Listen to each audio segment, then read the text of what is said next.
on such and such holiday. Spend time with your family. And then immediately right after that, you run my ad about my sale on Thanksgiving. I am going to be damn pissed. For one thing, I spent a hell of a lot of money to produce that ad, to have that ad produced. And then two, you tell people not to go out there and go shopping on such and such holiday. Now, unless you like shooting your own foot, I don't think a lot of companies could afford that kind of loss of revenue, even if it's just a small account. And one of the first things I learned in broadcast radio when I got into it professionally was, and this is a pet peeve of mine, and I've seen local TV stations do it, I've heard radio stations do it, but at Crest, I could not get away with it. I don't know what they do now. I haven't listened to it for a long time.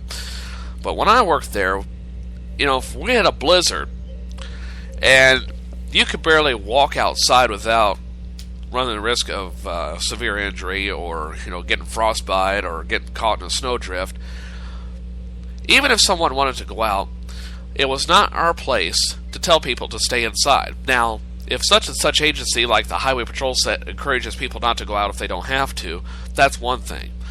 But when you do it on your own behalf, that doesn't work. That kills your revenue, that kills listenership.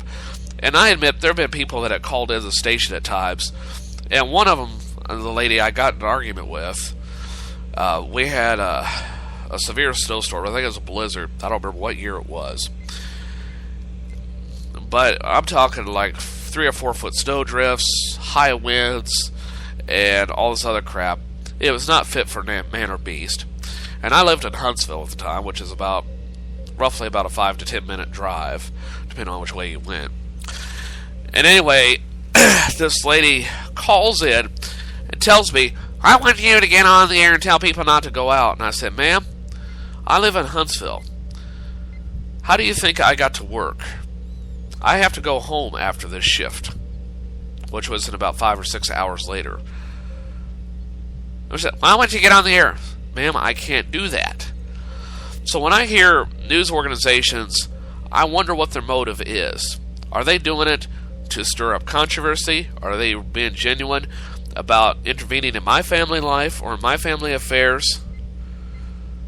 Because if so, I don't like that. That makes me uncomfortable.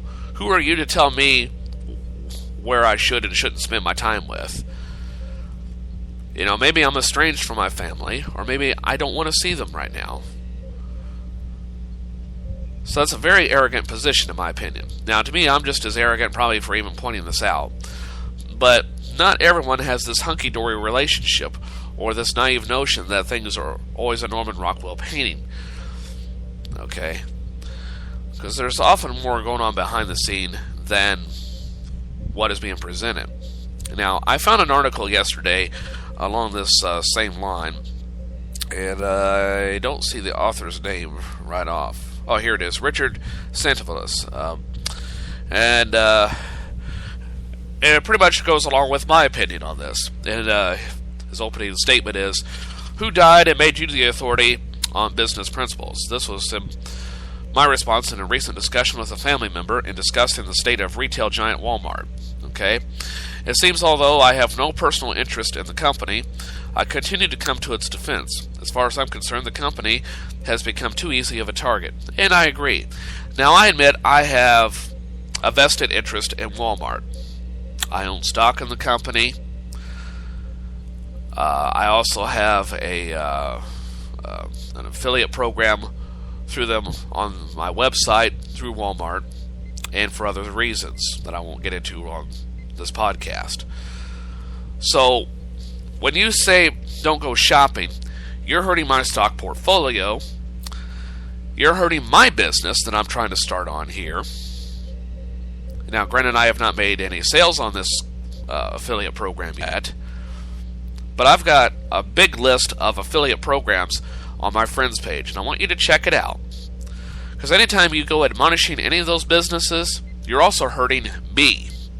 Now, you may not give two hoots in hell about my podcasting, but this is my livelihood outside of my day job. And also, it's my passion. Now, I could continue to pay for this thing entirely out of pocket and forego every sponsor that I've got. But one of the reasons why I'm going into broadcasting in this manner is I want to provide an alternate medium for other companies and other individuals to sell their wares. And when you tell people to boycott Walmart or Starbucks or David's Cookies or whatever company that I have on there, you're also hurting me. You're hurting my future. You're hurting these companies. You're hurting other employees. It's a cyclical effect. It's not just as simple as, well, you need to spend time with your family. Maybe so. But in my opinion, that's not your call and that's not your place. Okay? And yet these are the same people who say we need more business and industry in this country. Well, you can't have it both ways. Okay? So that's what I'm driving in. And I hope all of my ramblings are making sense here. But getting back to this article, what bothers me is the idea that the scarlet letter has to be immediately attached to anyone with enough audacity to publicly say anything positive about the company, namely Walmart. And I admit, I've been admonished for it in various times. Now, if you want to know what my real big interest in Walmart is, I'll tell you through an email or through Facebook on chat. Okay, but I don't want to disclose it on here. It's beginning to get old. When Walmart is not being attacked for claims over low wages, it is being punished for what it is perceived as undermining U.S. manufacturing. It all depends on what day it is. Walmart does not kill off mom-and-pop shops. They kill themselves. Anyone with enough business sense should understand this. However, why let a good opportunity for some righteous anger slip away? It's Thanksgiving. Thanks for shopping.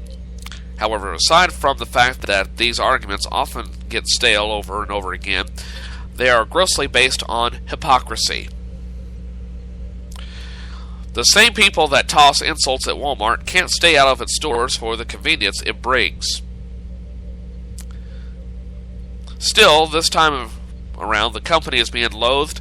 It finds itself on the receiving end of increased backlash for its decision to open its doors on Thanksgiving. And at the risk of sounding insensitive, so what? I don't see what the big deal is. However, over 30,000 people do as they have all signed an online petition asking the company to reverse its decision and close on Thanksgiving. However, Walmart's plan is to open after 8 p.m., long after everyone else has eaten, and certainly after second and third portions have had enough time to be digested. Still, this is nothing new, as the company also opened on Thanksgiving of last year, except this time it wants to open 2 hours earlier. Again, I ask, where is the crime?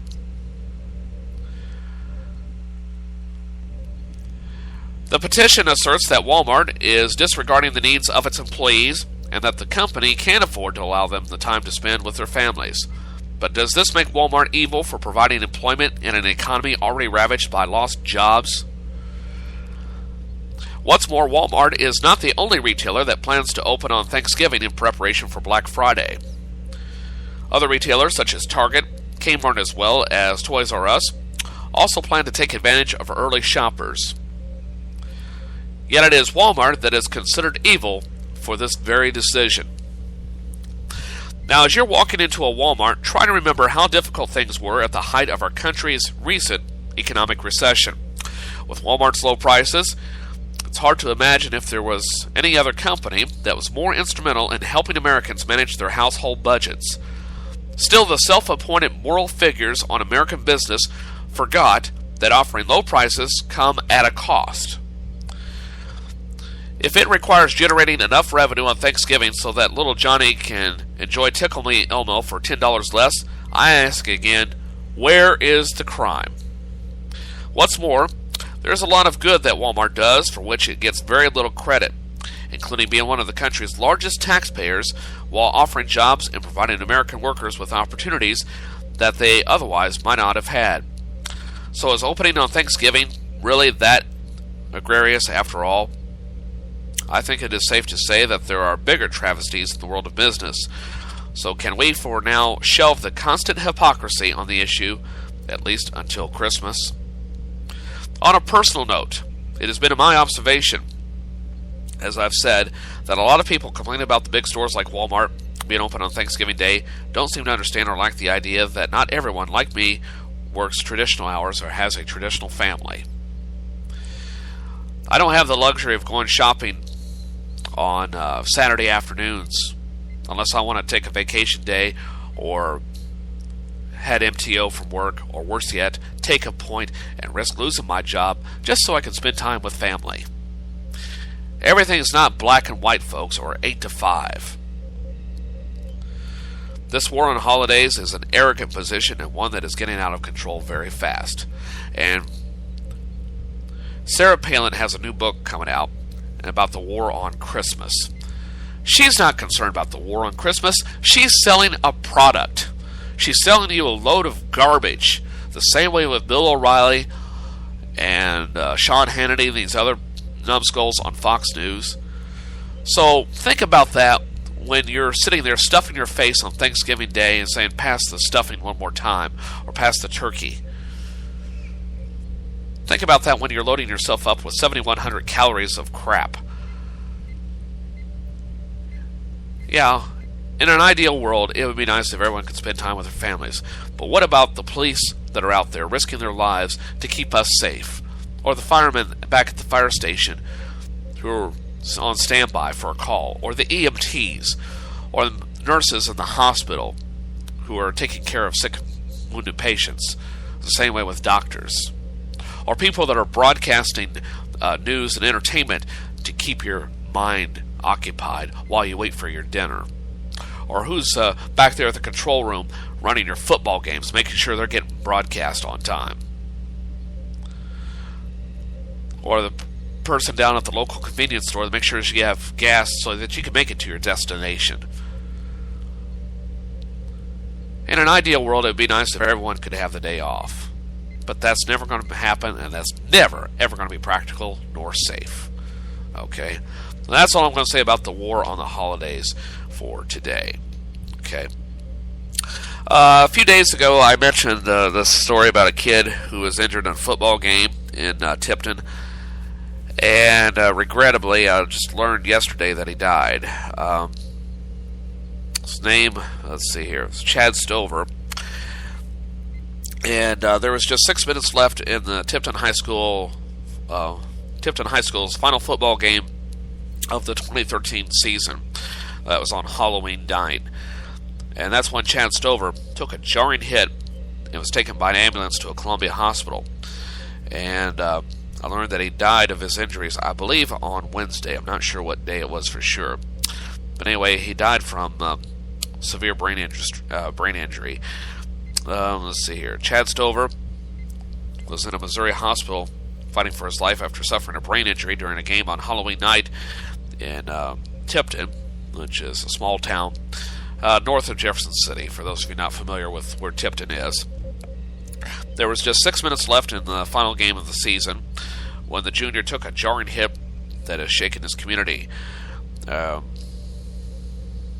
Schools received outpourings of support since Stover was injured. Residents of Tipton, a town of about 3,200, have covered the town in red ribbons in honor of Stover. Ribbons red for the school's color have also been spread on social media sites such as Facebook, and to the nearby town of California, where the high school there was also hung red ribbons and put Stover's number 18 on their field. And a fund has been set up to help Stover's family deal with his medical expenses. So if you'd like to contribute, you can make a donation at the Tipton Latham Bank. Donations can be made to the Chad Stover Benefit Fund. So, sad news. I wanted to follow up with you on that because, wow, this kid died junior year. Think back when you were a junior in high school. For me, it was 25, not quite 25. Yeah, 24 years ago. Imagine the last 24 years of my life that it didn't happen. And there are some things, I wish hadn't happened, but I wouldn't trade any of those experiences for anything. But my thoughts go out to Chad Stover's family and to his friends in dealing with the loss here, because that is pretty scary stuff. Pretty scary stuff. All right, well,